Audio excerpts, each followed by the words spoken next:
against some good teams here, so it'll really test our ability to get that Cinderella Run Part 2 here. Good look for the Terriers early on. Man, they're making this way too easy for us. We've already beaten this team. Sure, we can do it again. Don't even have to change the game plan too much. Okay. Well, not gonna lie, should have probably seen that coming.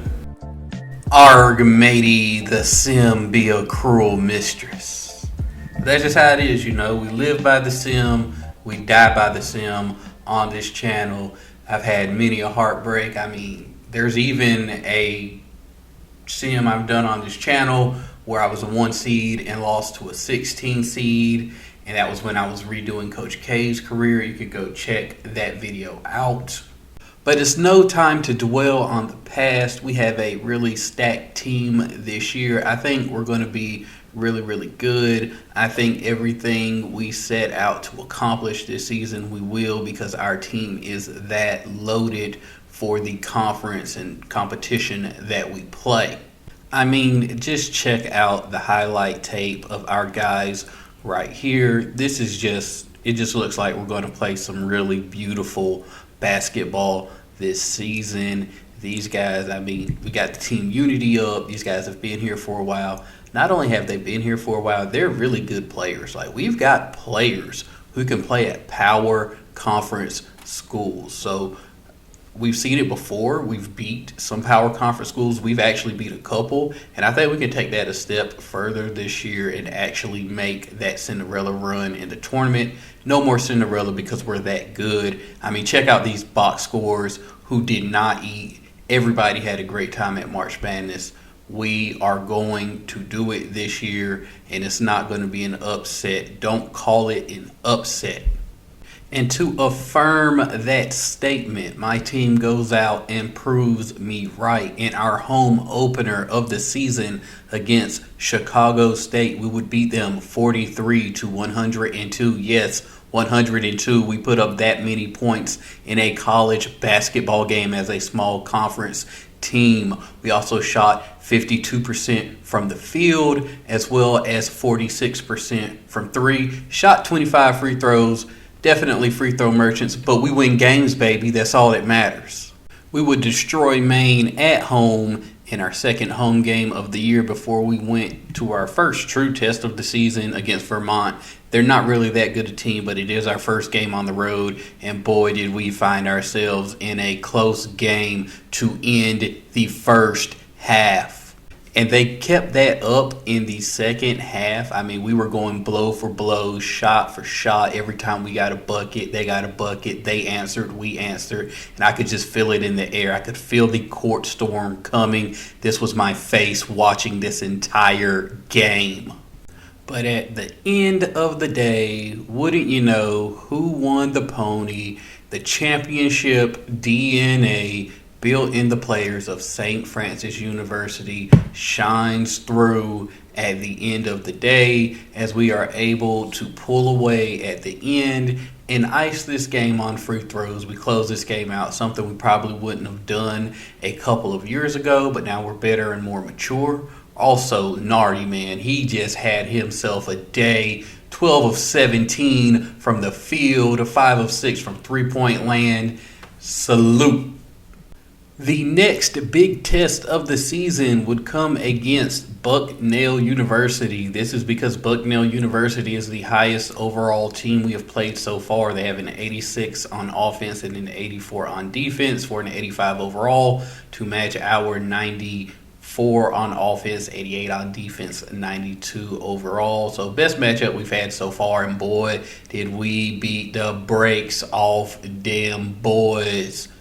I mean, literally, there was nothing we wanted against this team that we didn't get. Again, back to what I said at the beginning of the video when we were previewing the season, just beautiful basketball. Nobody, I think, on our schedule was going to be able to touch us, and we'll move forward, get a good seed in the NCAA tournament. I think we're definitely going to get that 10 seed this season, if not higher. As we enter conference play, it is time to shorten rotations. I like to do this just to make sure we win as many games as possible, spreading the love out a little bit more in the year to reduce injury and get players more experience that they may need. In conference play, the only team really challenging us this point so far is Farley Dickinson. We're both in the lead for the top spot in the conference standings. And a big game from Nardi here. 30 burger for the boys to this guy's been awesome. He's put us in the lead here. And not only has he done it in this game, he's done it pretty much the whole time he's been a part of the team. And he does it again as we go on the road to take on our rival, the other St. Francis, or so they claim. We are the real St. Francis here in New York. Everything was going great until tragedy struck.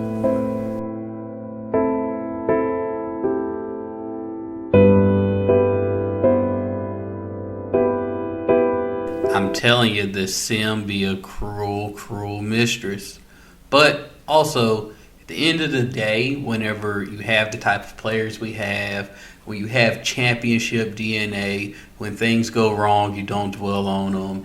You don't, feel bad for yourself. You rise above, and that's what we did here with Nardi leading us to the conference tournament championship. And despite the injury, the selection committee still selects us as one of the top 4 seeds in the country, as we were able to obtain a number 4 seed. They're putting some respect on our name. I feel bad for whoever it is that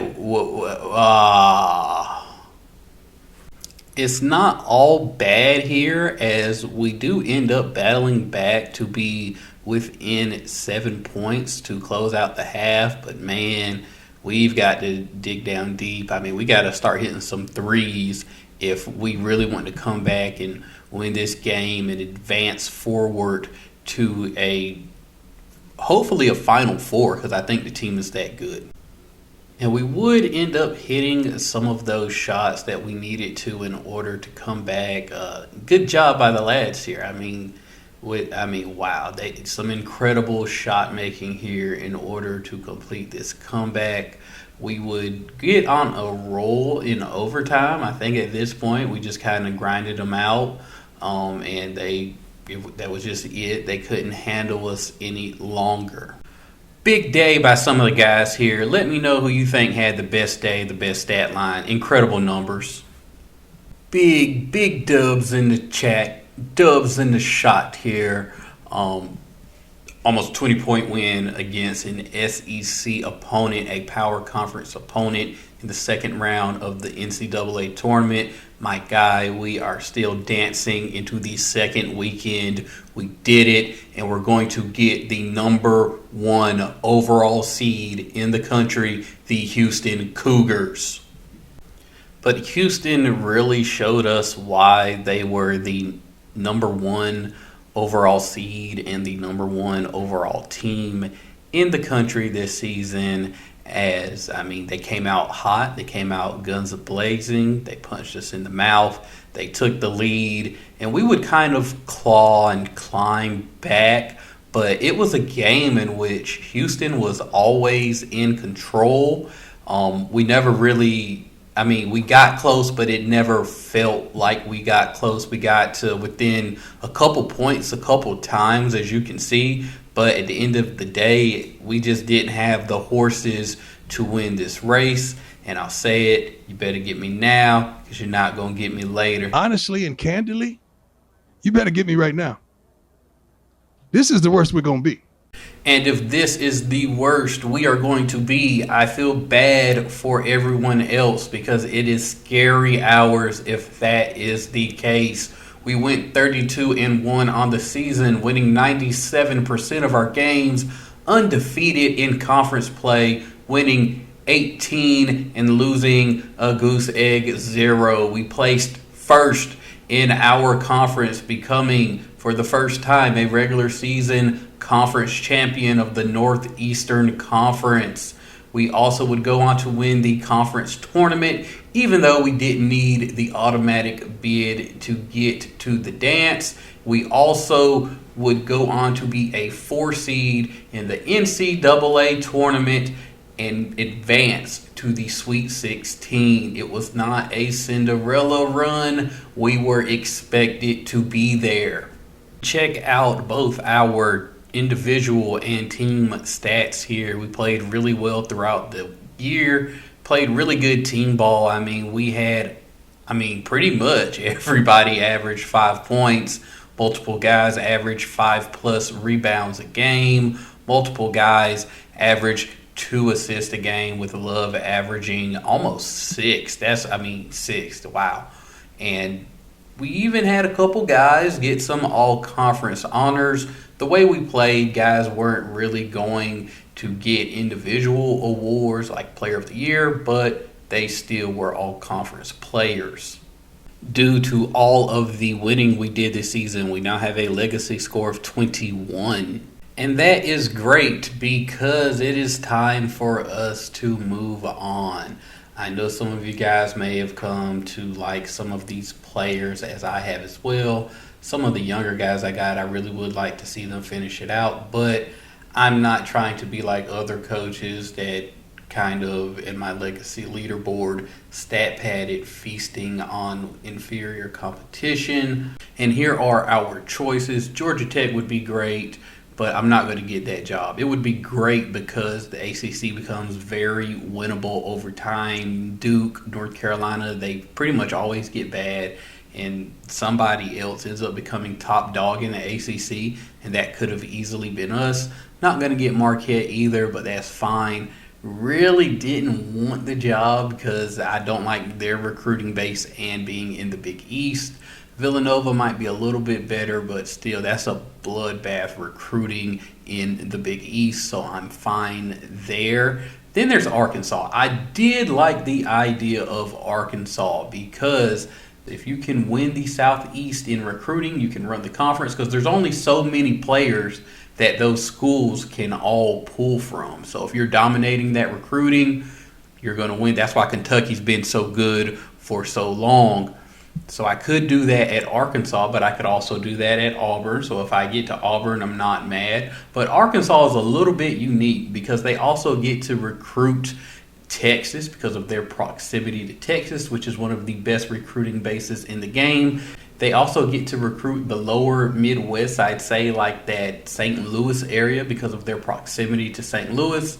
But at the end of the day, we're going to end up going with Auburn. Did not want to take Oregon State. That is a dead zone. I'd have to really be the GOAT to do that. Colorado was interesting, but the Big 12 has some really good recruiting bases out of Texas. A lot of Texas schools, typically whoever is the Texas school with the best coach in the sim, they're the best team in the conference, and that's going to be really hard to overcome. So I think Auburn's our best shot to not cheese the game by stacking awards and conference championships, but also compete with really good teams at the power conference level and still be successful. Now, there were some really good mid-major schools here. UCF, good base out of Florida, could win that conference. Same thing for Gonzaga, Missouri State, Creighton, as well as Loyola Marymount. Even Southern Illinois.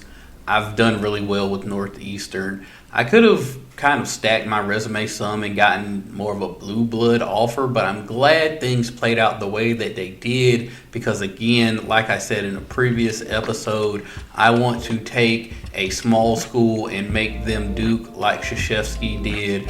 I want to make Kentucky like Rupp did. I want to make UCLA like John Wooden did. If I'm going to be at the top of the leaderboard, I kind of need to do some of the things that they did as well.